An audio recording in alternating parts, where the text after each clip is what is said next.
All right, so this essential understanding is something that I'm going to demonstrate in a moment. The sum of the angle measures of a triangle is always the same. You might already know what the angles in a triangle always sum to, but we'll demonstrate that in a second. Okay. We need this postulate right here, the parallel postulate, to be able to demonstrate something that we want to show you. So we're just going to establish this now, that if you have some line, and then you take a point that's not on the line, like P here, there's going to be only one line parallel to this given line that goes through that point. Okay, there's exactly one line through P parallel to L. And that matters because we're going to establish that and draw some auxiliary lines in order to be able to demonstrate what we're doing. Okay, so just hang on to that for a second.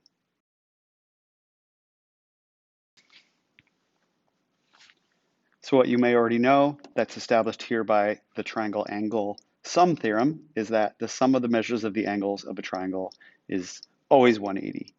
Measure of angle 1 plus measure of angle 2 plus measure of angle 3 all together will make 180 degrees. And so I've taken a screenshot of their triangle here, and I'm just going to demonstrate something. If we take the angles, the ends off like this, okay, just take those angles and we rotate them and piece them together.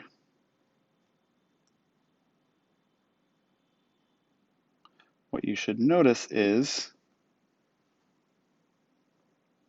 they perfectly fit together to be 180 degrees, as evidenced by the, we can call it the Anglo-Sum theorem, right? Where if you add angles together, the measures of smaller angles, they equal a bigger angle.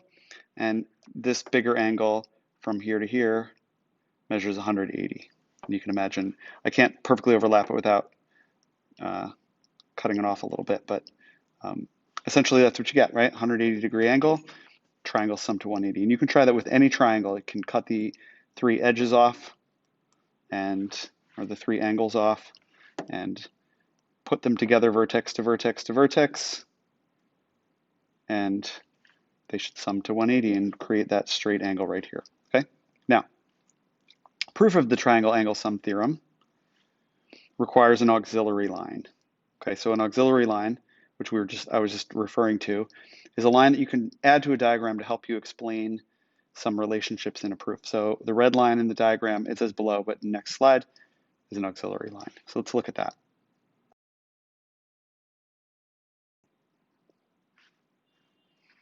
Okay, so this is the auxiliary line right here.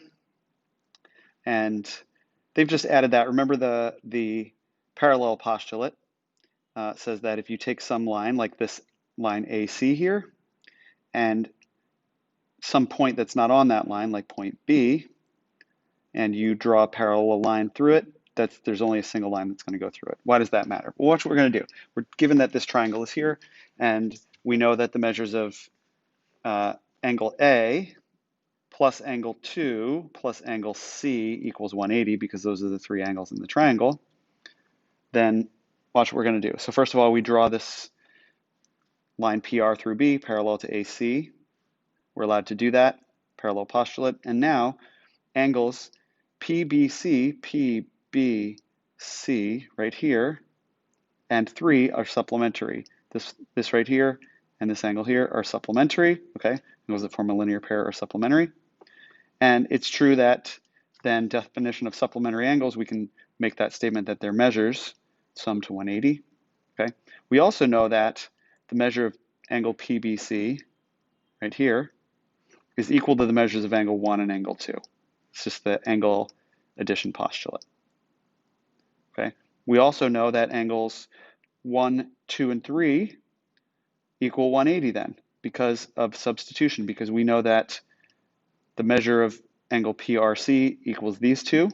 So we can write it in there, these two instead of that there. So we have the measure of angle 1 plus measure of angle 2 plus measure of angle 3 is 180 through substitution. Okay. And if that's true, and we know like these lines are parallel, AC and PR. So look at what we've got here. If this is the transversal, then we've got alternate interior angles here at angle A and 1. And they're congruent. So The measure of angle 1 is congruent to the measure of angle A. Same thing over here with this transversal line. Angle 3 and angle C are congruent. Lines are parallel, alternate interior angles are congruent. So through substitution, well, so first of all, we can say that their measures, if they're congruent, their measures are equal. And now when we have the measure of angle 1, we can put the measure of angle A. And where we have the measure of angle 3, we can put the measure of angle C. And now we've got the measure of angle A plus the measure of angle 2 plus the measure of angle C. This angle plus this angle plus this angle equals 180 through substitution. Okay?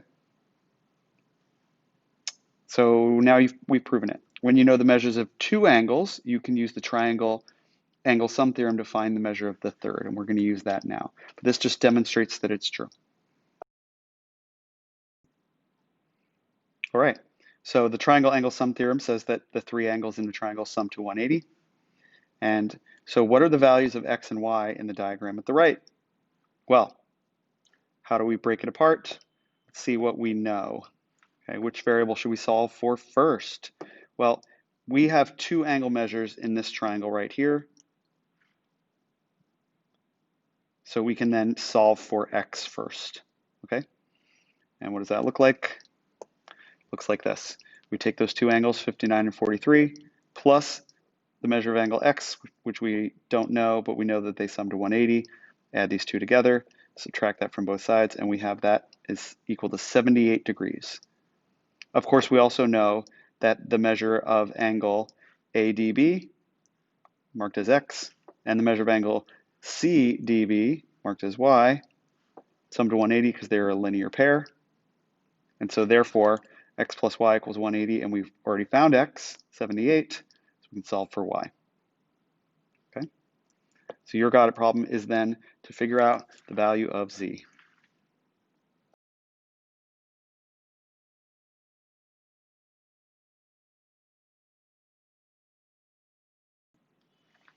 Now, just like earlier, they said that we can draw a line if we need to.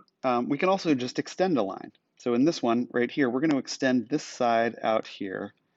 And what we're forming here by this side and the extension of this side is an exterior angle. The exterior angle of a polygon is an angle formed by a side, this side, and an extension of an adjacent side, this side. Okay? For each exterior angle, the two non-adjacent interior angles, the ones that do not form a linear pair with 1, this forms a linear pair with 1, 2 and 3 do not, we call those the remote interior angles. Remote means kind of far away. So far away from this exterior angle are these interior angles. So they're remote compared to this. And of course you can see that here as well. If we were to extend this side out, that's the exterior angle. It's on the outside exterior of the triangle. And these are the two remote interior angles. Same thing here, you could extend it this way to make an exterior angle. The ones that do not form the linear pair, here and here, are the exterior angles. And check out the relationship, it's really neat. You can make sense of it. The theorem below states the relationship between the exterior angle and its two remote interiors. The exterior angle measures the same as the sum of the two remote interior angles. Why is that? Well, the measure of angle 1 plus this blue angle have to add up to 180. The measures of these two remote interior angles together with this other blue angle has to sum to 180.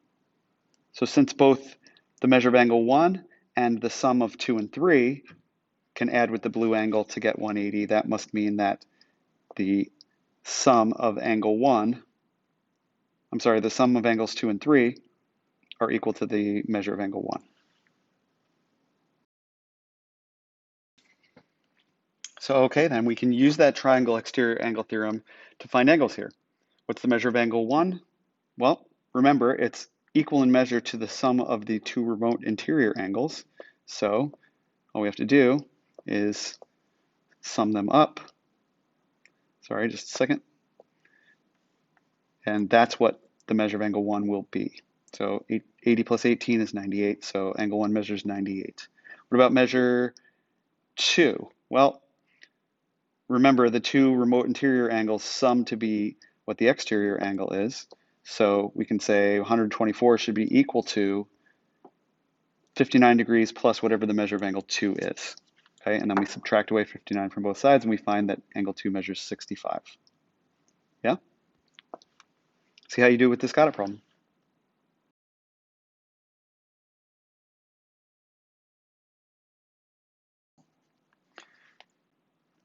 Now, the details of all of this gives you a real life situation that's kind of interesting to check out, but the ultimate skill you're going to be using is pretty close to the same. Anyway, this is what it says. When radar tracks an object, like from here it's tracking this right here, okay, the reflection of signals off the ground can cause clutter. The clutter causes the receiver to confuse the real object with its reflection called a ghost. Obviously, this ghost's down here. Okay, it says at the right there's a radar receiver at A. So an airplane's at B and the ghost is down here at D. Clearly, there's no plane flying underground, okay? But that's just what happens. And what the question is here is, what is the value of X? What is the value of this angle between the actual plane and the ghost? So you have these choices. What do you have to do? Well, you know that this exterior angle is 80, and that's going to be equal to the sum of these remote interiors. So 30 plus X equals 80. And when you solve it, you get 50. So therefore, the value of X is 50, and the correct answer is B. And here's your problem. See how you do.